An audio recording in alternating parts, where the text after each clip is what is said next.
Hey, welcome to Plan for Wellness. I'm Kathy Favreau, and this is my station to try to help everyone, and anyone better understand what's going on in our bodies, with our health, in our aging, and how to be the best caregivers for ourselves and our loved ones without burdening our children or the younger generation with a lot of that. So I've worked in multiple settings all over, and I have put together a bunch of blogs and classes and stuff to try to help everybody navigate that a little bit better.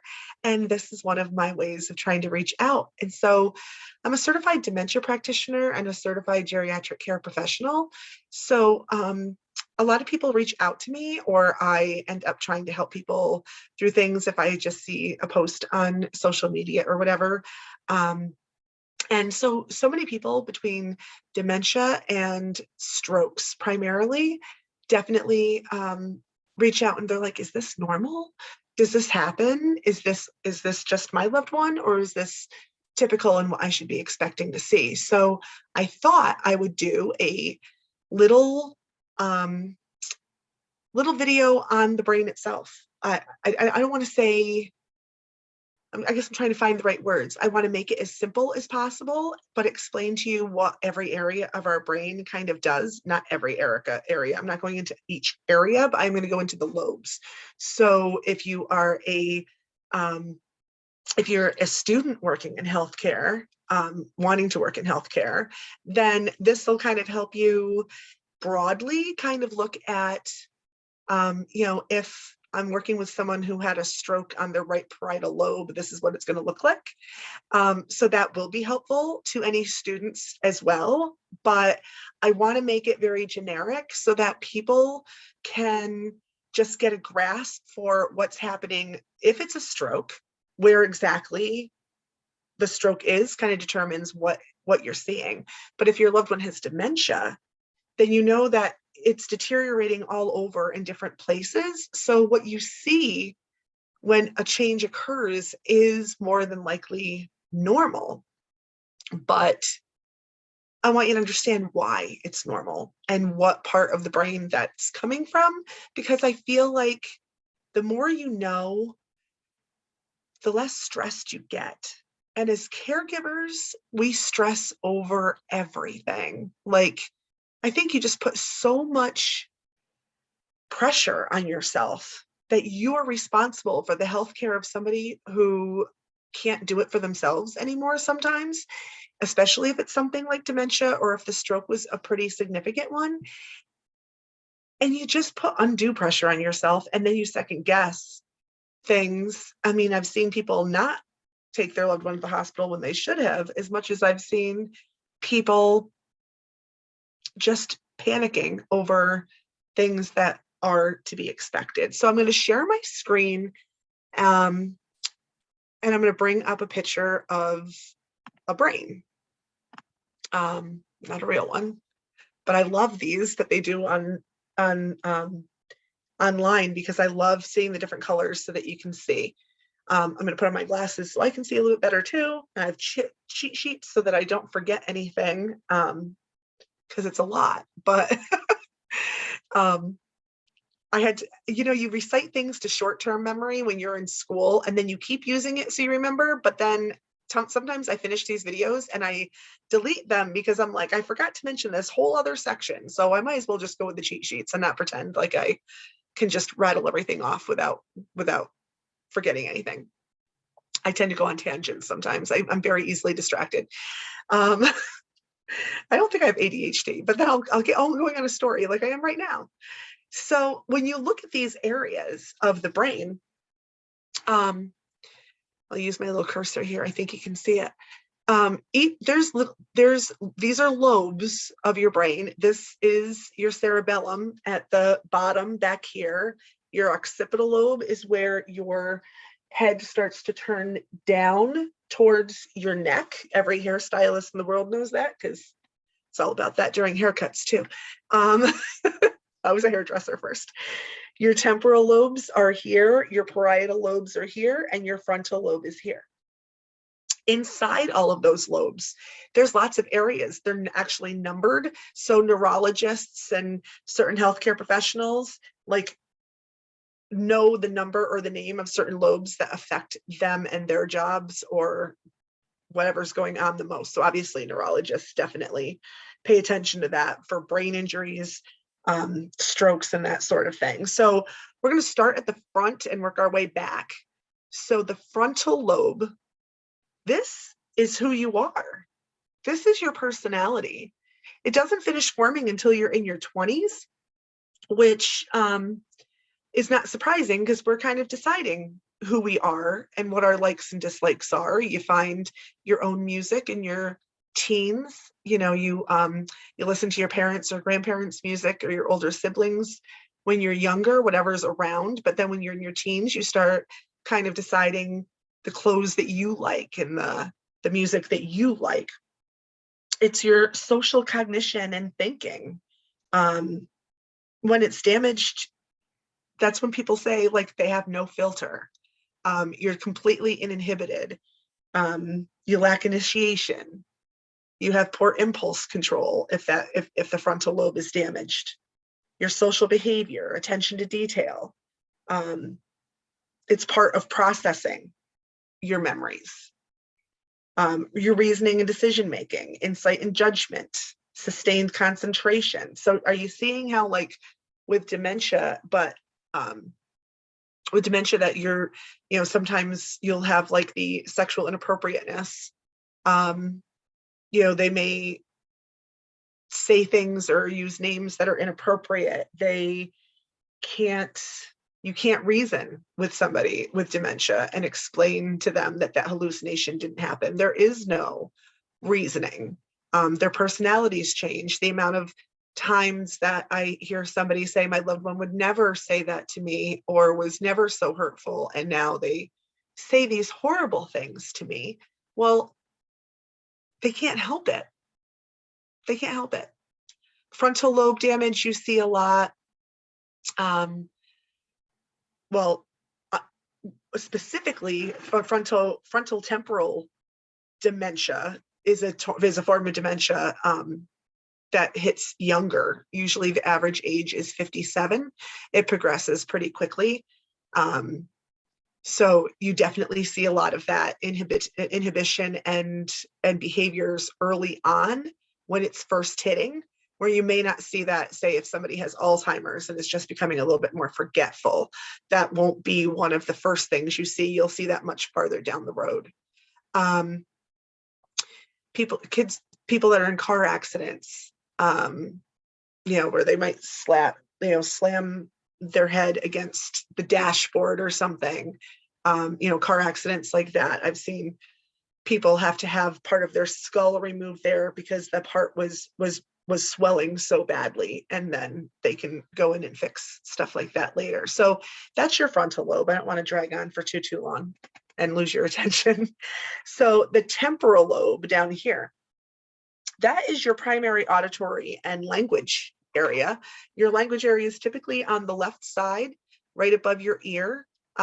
Most people, especially women, because we're more vocal typically than men, I'm really not kidding.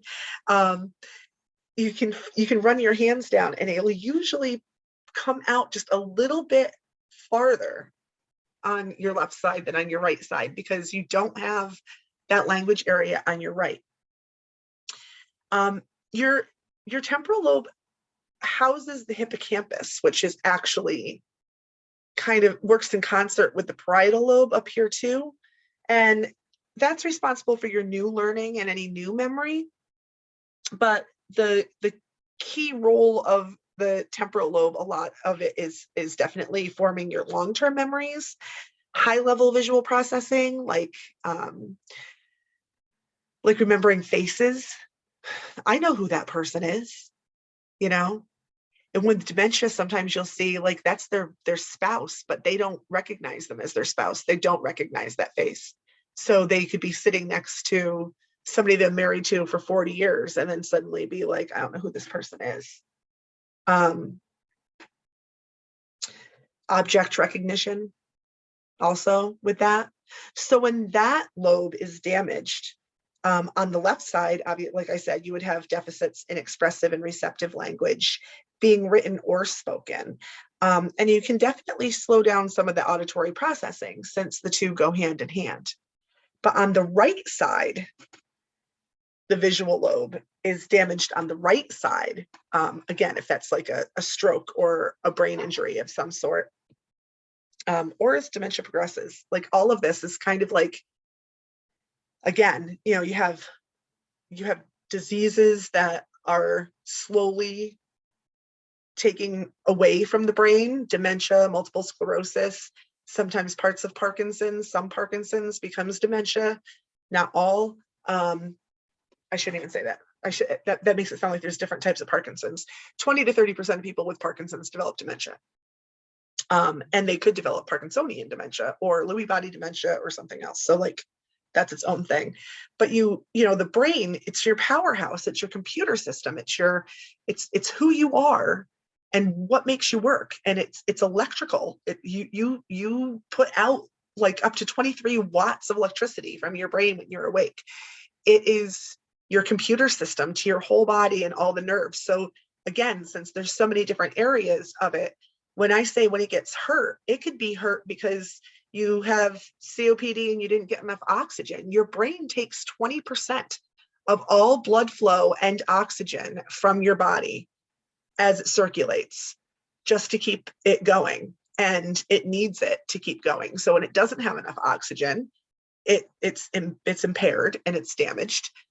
So if you don't breathe long enough and you have an anoxic brain injury, if you were hit in the head and you have a brain injury, if you've had a stroke, if you've had a heart attack and you stopped breathing long enough that your brain is potentially damaged from that, if you again have any of those neurological diseases, chronic diseases and dementia, like I'm just going through all of this because all these things are normal. I just want to tell you where it's happening and what is normal so that you're not so scared that the behavior is something unusual. So right temporal lobe, altered visual context, like recognizing faces, nonverbal recall, like where did I park my car? Where did I mean, we all do that. Like we're come out of a big mall. Where was the car parked again? I know I came out this store, but like really not having a clue where, not just, oh, I think it was over here. I remember like this store or whatever. You can also have some alterations in personality and loss of tonal function musically in that right temporal lobe. Again, that auditory thing happening in temporal lobes closer to our ears, and how all of your auditory processing works. So parietal lobe up here, and these two really work in concert together. A lot of times you hear tempoparietal lobe. Again, like the dementia, there's frontotemporal dementia.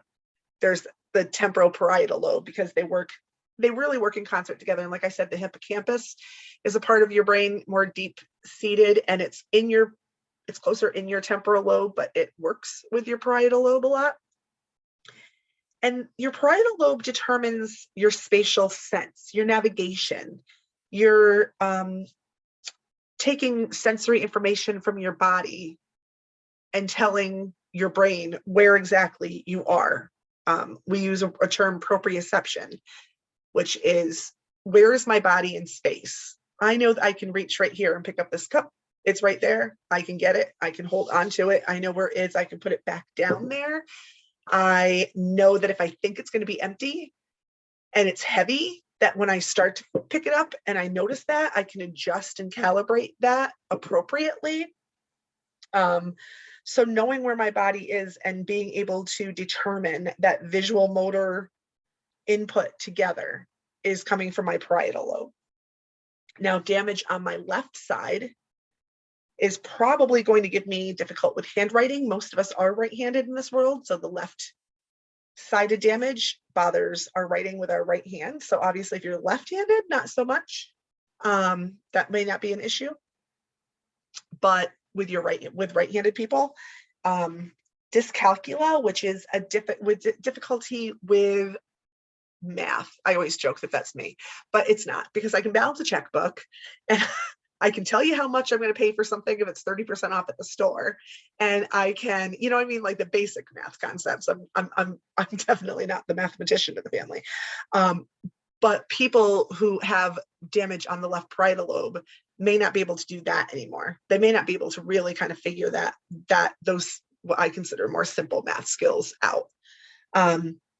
They could have finger anosia, which is a funny thing, but it means that they don't know which finger is which and what it's doing on the right side. Again, it would be on the right side because it's the left parietal lobe that's damaged, that it's confusing what the right-sided fingers are doing, which when we switch to the right-sided damage, it gets even more interesting sometimes. If your parietal lobe's damaged, you may not even recognize the difference between your left and your right, honestly. And you may have some spatial neglect. So like, I may not really know as much of what's happening on my right side, or I may not have as much peripheral vision on my right side as I do on my left. So I'm trying to think of what else. I feel like there was something else I wanted to throw into that one, but damage on the right side, again, with that altered proprioception, not necessarily knowing where your body is in space. As an occupational therapist, and some doctors like neurologists and stuff might do this more than likely too, is check your 2-point discrimination. So when you touch something in 2 different spots, you want to be able to feel exactly where those 2 spots are and name them. And you can't. If the right parietal lobe is damaged, you're probably not going to be able to recognize. You might feel the touch, but recognizing the 2 places that you are touching, probably not able to do. Altered visual spatial processing, again, not knowing the left from the right. Inability to direct movements in space. That sounds kind of funky, but like, these people might have a harder time playing video games. You know, when your fingers are doing this and you're, you know, watching something up there, that whole like eye-hand motor spatial thing, that what I'm doing here is happening up there, not so much. What the funny thing about your right side, it's not funny if it's happening to you, I'm sure, but they call it alien hand syndrome. So the left hand can literally like be doing something and you have no control over it. Like, it's just gonna like do its thing and you have no control. Alien hand, like, it's just doing its thing. Those motor neurons are firing to that hand autonomically instead of you telling it to, and they just fire and twitch or do whatever. Kind of reminds me of like a Carol Burnett skit or something, like when he injects himself with the Novocaine in his hand or whatever. But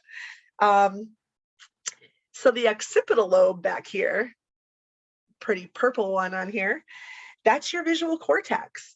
So it's not all of your vision, because some of your processing we saw was kind of happening in that temporal lobe, temporal parietal. But your occipital lobe is more of your interpretation. So like if your frontal lobe is here, this is like your forehead. So your eyes are here, and that is coming straight back. That information, the optic nerve is feeding information straight back here to interpret what it is that you're looking at. It's where visualization of dreams originate. I remember being in college, like my first year of college, and it was a psych class, and he had us read something about someone who was blind from birth, and some surgery was invented that allowed this person to be able to see. And he didn't know what he was looking at. Like, now his eyes worked, but that occipital lobe had taken on other jobs and had learned to do other things because it didn't need to work. It didn't have much of a job. It might have been, there for like dreams or whatever. But it wasn't interpreting anything from the optic nerve. So it didn't have a job. So then when this gentleman could see for the first time, he didn't know what he was looking at because he had nothing to compare it to. We grow up, sighted people grow up and they're told that's a flower, that's a bus, that's the couch, that's a refrigerator. And when you don't have those visual clues when you're learning that, and you learn it by touch or sound or whatever instead, he still really couldn't see. He had to learn everything as to what he was looking at. So that's always interesting to me. Now, damage in the occipital lobe, and you do see that quite frequently with strokes, is visual field cuts. So you'll see somebody eat half their plate and the other half they haven't touched, but they don't even see that side of the plate is there. Or you leave your drinks on one side of the plate and they don't touch anything and they tell you they're thirsty.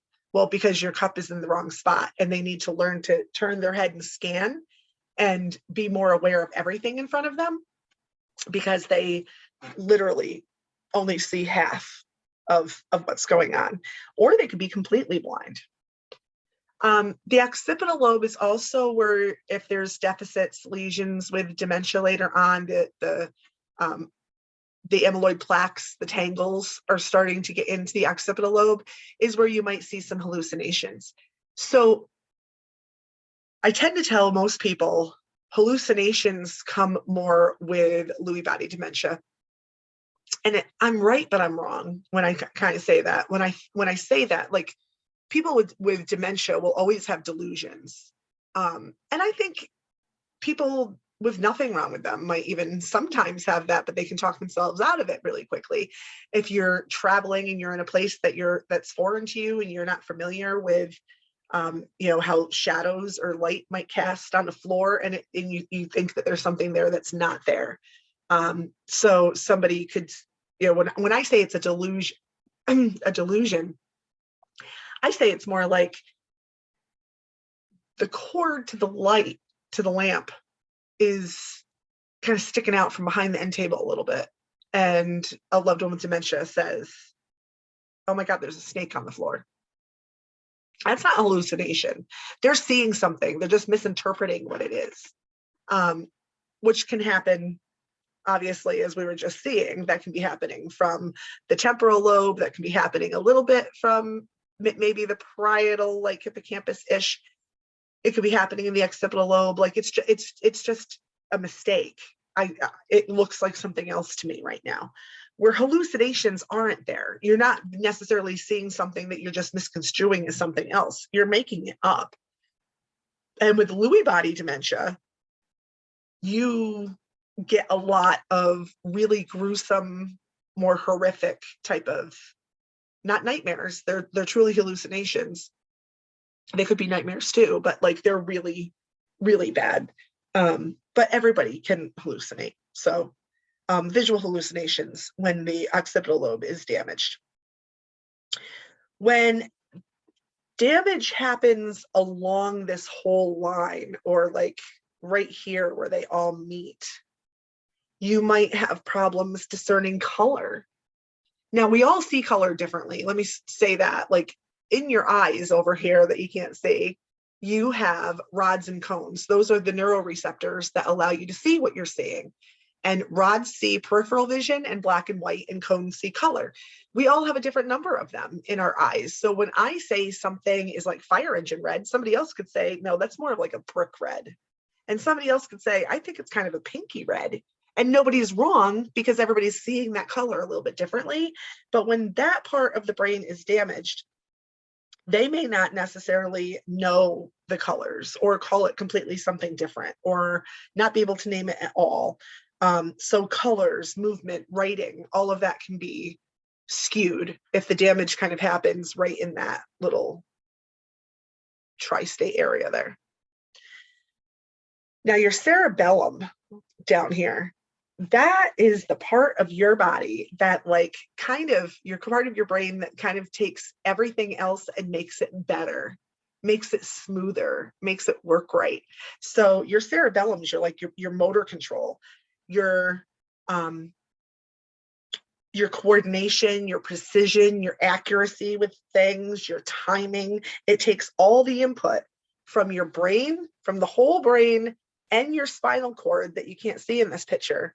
So if I'm walking along and my spinal cord is an extension of my brain, it's going down my back, it has nerves coming out from it at every vertebral level and sending those nerves, an extension of my brain again, those nerves out through my muscles and my skin and my senses, all the way through my body. So the cerebellum's taking the input from that spinal cord and the input from that brain, and it's putting it all together and saying, okay.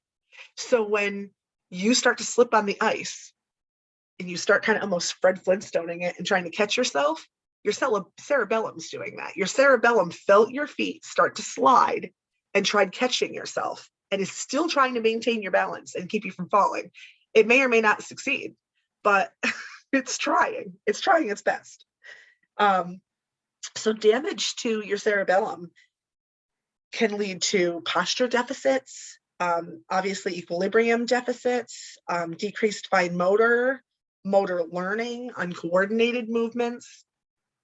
You got sometimes when you think of people like your loved ones that are really high functioning but had something happen at birth that still gives that you know that they have cerebral palsy, or they have some sort of cerebellum dysfunction.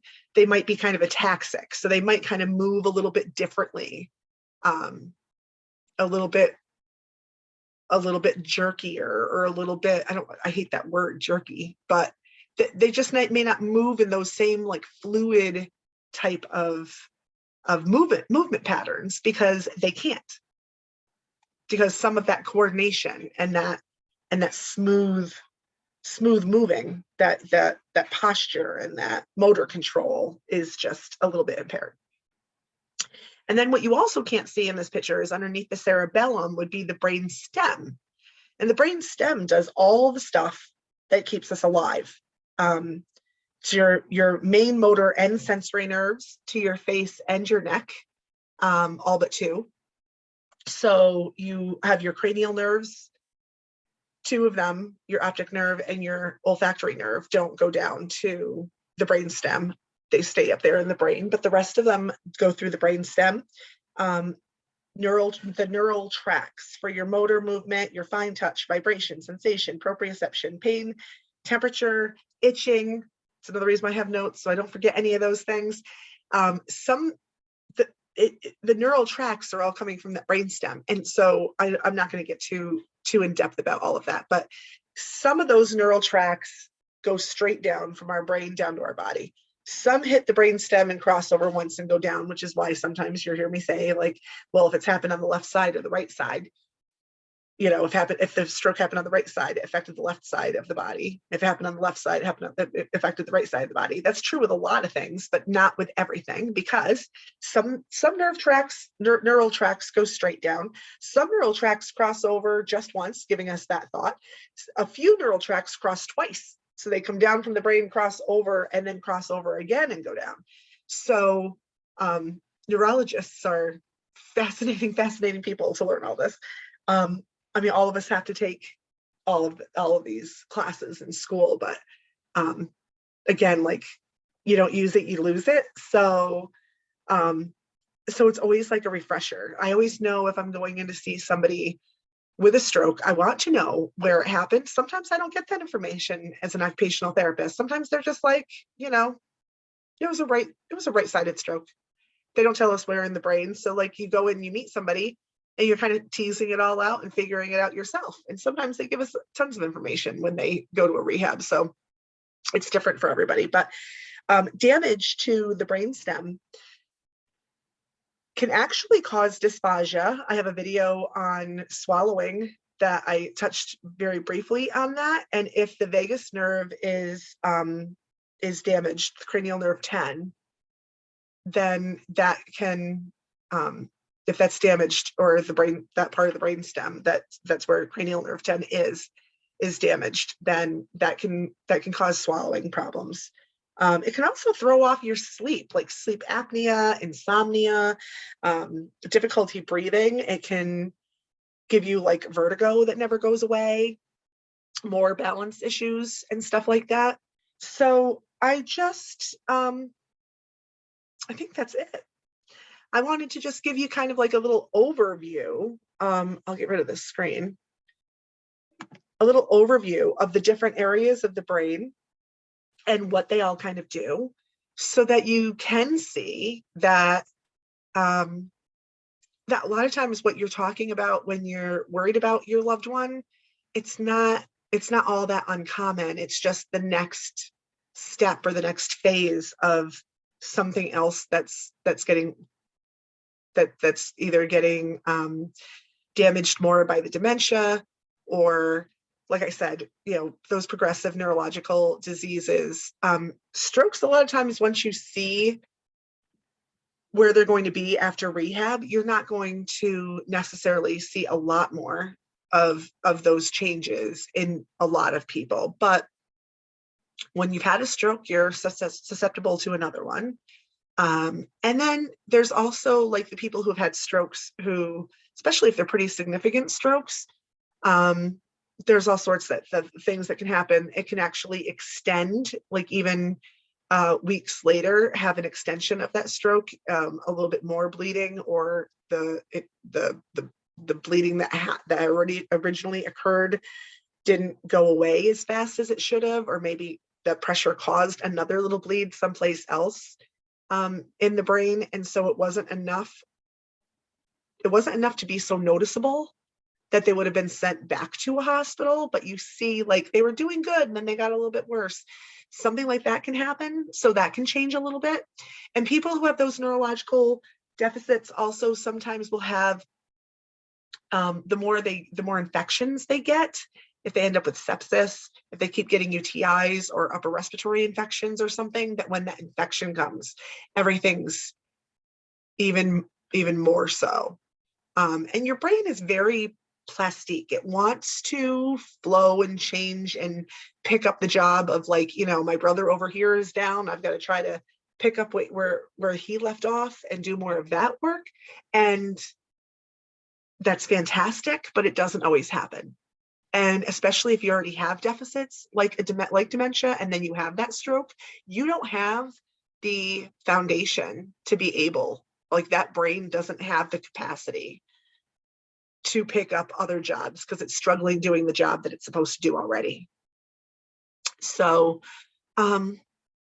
message me below, send me messages, check me out on www.planforwellness.net, and leave me messages there and connect, or check out my Plan for Wellness podcast on Spotify. I'll look forward to seeing you there. Take care. Bye, guys.